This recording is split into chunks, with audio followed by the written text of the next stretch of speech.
नमस्कार. मराठी किचनमध्ये तुम्हा सर्वांचे खूप खूप स्वागत. उन्हाळ्याचे दिवस आहेत. बाजारात छान हिरवीगार कोवळी काकडी मिळते आहे.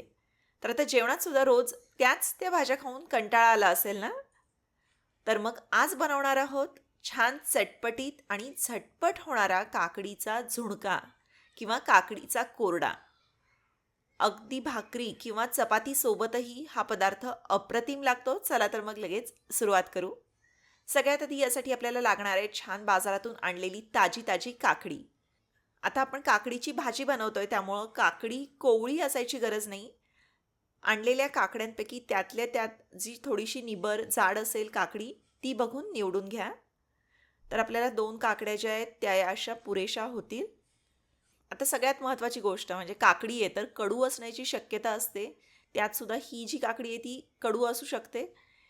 तर त्यामुळे एकदा चाखून बघायचं की काकडी कडू तर नाही ना, नाहीतर सगळ्या भाजीची चव याच्यामुळे खराब होईल.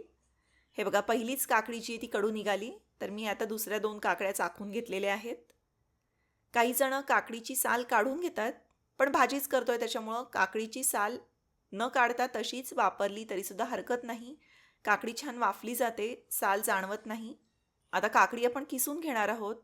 तर त्यातल्या त्यात जी सगळ्यात मोठ्या आकाराची किसणी आहे ना, त्याच्यानं काकडी किसून घ्यायची आहे. हे बघा खोबऱ्यापेक्षा जी थोडीशी अशी मोठी किसणी आहे, ज्याच्यानं आपण बटाट्याचा किस करतो, त्यानं काकडी किसून घेतली. म्हणजे खूप जास्त पाणी पाणी पिचपिचीत होत नाही. काकडी किसून न घेता याचे बारीक तुकडे जरी करून घेतले ना, तरीसुद्धा चालतात.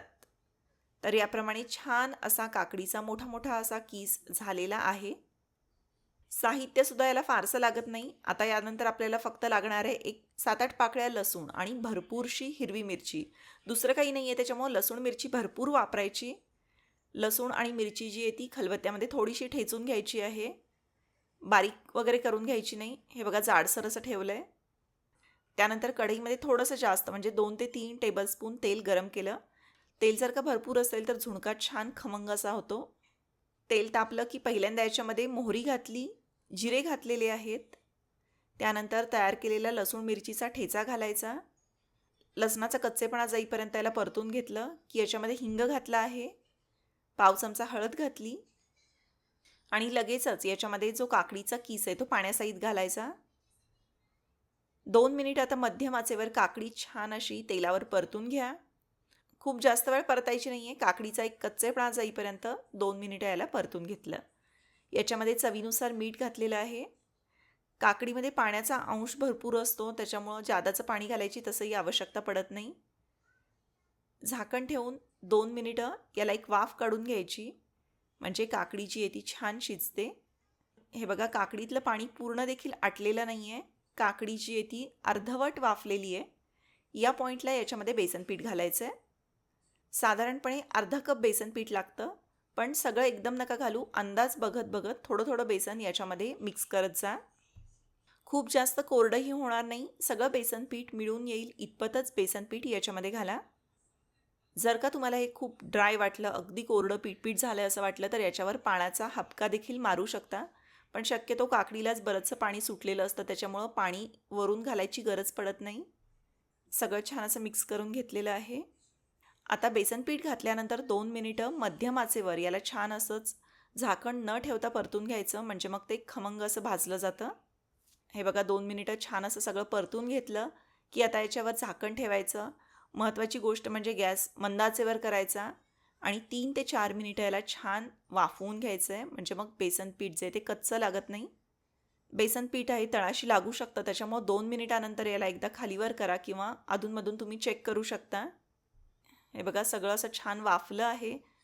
बऱ्यापैकी हे ओलसर आहे, खूप जास्तही ड्राय नाही आहे. याच्यामध्ये आता घालायचं आहे भाजलेल्या शेंगदाण्याचा जाडसर असा कूट. हे बघा भाजलेले शेंगदाणे असे ओबडधोबड असे वाटून घेतलेत आणि ते याच्यामध्ये घातले की दाताखाली आले की मस्त लागतात.